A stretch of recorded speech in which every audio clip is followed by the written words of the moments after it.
저희 교회 창립 9주년을 맞이하였습니다. 교회가 나이를 먹는 것은 여자가 나이를 먹는 것과 비교할 수 있습니다. 해를 거듭할수록 부끄럽습니다. 나이가 자랑스럽지 않습니다. 왜냐하면 별로 이룬 게 없다고 생각하기 때문입니다. 9주년을 맞아서 몇 가지 생각나는 것은, 첫째는 내 교회가 아니지만 그럼에도 내 교회라는 사실입니다. 다시 말하면 어느 한 사람이 교회의 소유권을 주장할 수 없습니다.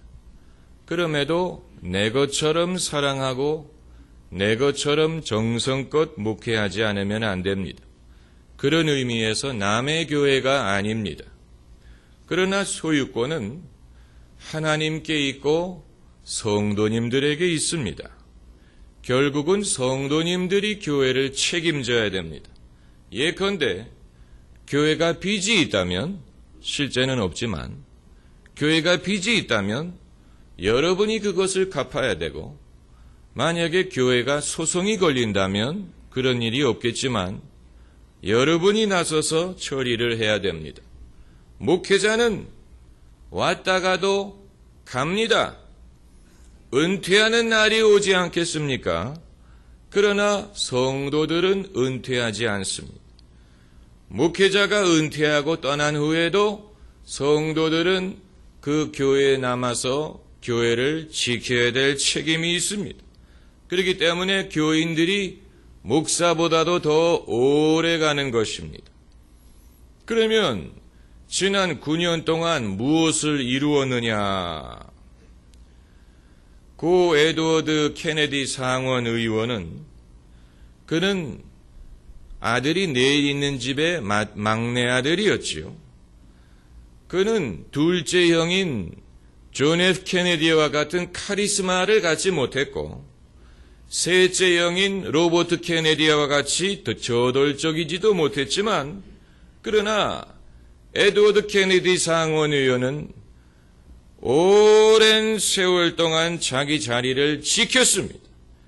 상원 의원 임기를 8번 했습니다. 모두 48년, 거의 반세기 동안 상원 의원의 자리를 지키고 그 가문의 어른의 역할을 감당했습니다. 이것은 존 F 케네디도 하지 못하고 로버트 케네디도 하지 못한 것인데 막내인 에드워드 케네디가 해낸 것입니다. 형들도 하지 못한 것을 막내가 했습니다. 자리만 지켜도 반은 성공한 것이나 마찬가지입니다. 여러분이 여전히 이 자리에 계시지 않습니까? 또 제가 여전히 이 자리에 있지 않습니까? 그것만 해도 감사한 것입니다. 신앙은 지속적인 것이기 때문에 내가 이만큼 이루었다라고 말할 수 있는 것이 아니에요. 끝나지 않은 전쟁과도 같습니다. 전쟁이 아직 끝나지 않았는데 이겼다라고 말하는 것은 무의미한 것이 될 것입니다. 부분적인 승리일 뿐이지 최종적인 승리는 아니에요. 끝까지 가봐야 됩니다. 끝까지 가봐야 열매가 무엇이고 결과가 무엇이고 승패를 알고, 그리고 이 이익이 얼마나 남았는지를 알 수가 있는 것입니다. 그러므로 우리는 모든 판단을 주님의 날까지는 보류해야 됩니다. 때가 되기 이전에 아무것도 판단하지 말라고 했습니다. 그러면 앞으로는 무엇을 할 것인가? 그걸 어떻게 알겠습니까? 내일 일을 알 수가 없지요. 제가 애초에 교회를 개척할 때에도 내가 뭘 해야 되겠다라고 시작한 것이 아니었습니다. 제가 할 수 있는 것은 몇 가지 정해져 있습니다. 여러분, 갈비집은 계속해서 갈비를 만들어서 팔고, 파스타집은 계속해서 파스타를 만들어서 팝니다. 도중에 메뉴를 새로 개발할 수도 있고, 기존 메뉴가 잘 안 팔린다라고 접을 수도 있지만 그럼에도 주 메뉴는 바뀌지 않습니다. 예수님이 승천하시기 전에 베드로에게 당부하신 것은 굉장히 단순했습니다. 내 양을 먹이라고 말씀하셨어요. 내 양을 치라. Feed my sheep. 내 양을 먹이라. 이것이 베드로에게 예수님이 당부하신 한 가지 말씀이었습니다. 목사는 목자와도 같습니다. 양을 먹이는 것.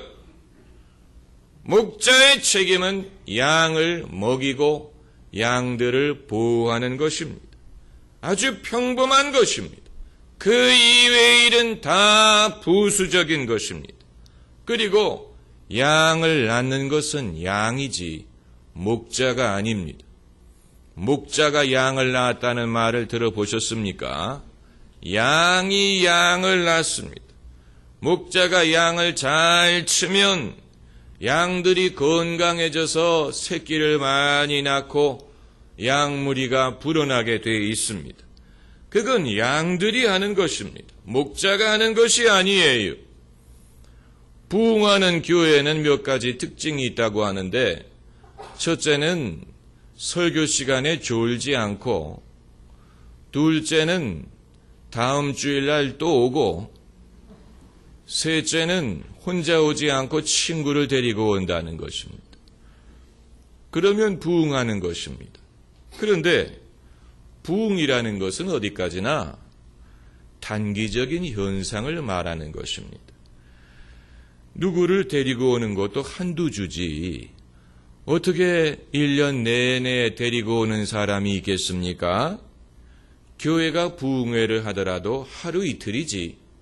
만일 1년 내내 부흥회를 한다면 그건 부흥회가 아니고 정기 프로그램일 것입니다. 마찬가지로 정말로 중요한 것은 단기적인 성과가 아니고 장기적으로 한결같이 변하지 않고 줄기차게 신앙생활을 하는 것입니다. 그것이 정말로 중요한 것이고 그것이 진짜입니다. 그것이 있고 부흥이든 뭐든 말할 수가 있는 것입니다. 단기적으로 반짝하는 것으로 부흥의 여부를 알 수 있는 것이 아닙니다. 아까 말씀드린 것처럼 신앙은 끝까지 가봐야 되는 것입니다. 전쟁이 끝난 다음에야 승패를 말할 수가 있는 것입니다. 바울의 서신에는 교회라는 단어가 자주 등장을 합니다. 바울이 쓴 서신은 전부 다 교회에 보낸 편지입니다. 그러므로 갈라디아서는 갈라디아 교회에 쓴 편지고, 고린도 전서는 고린도 교회에 보낸 첫 번째 편지라는 얘기입니다. 그리고 사도 바울은 교회를 귀중히 여기고 사랑했습니다.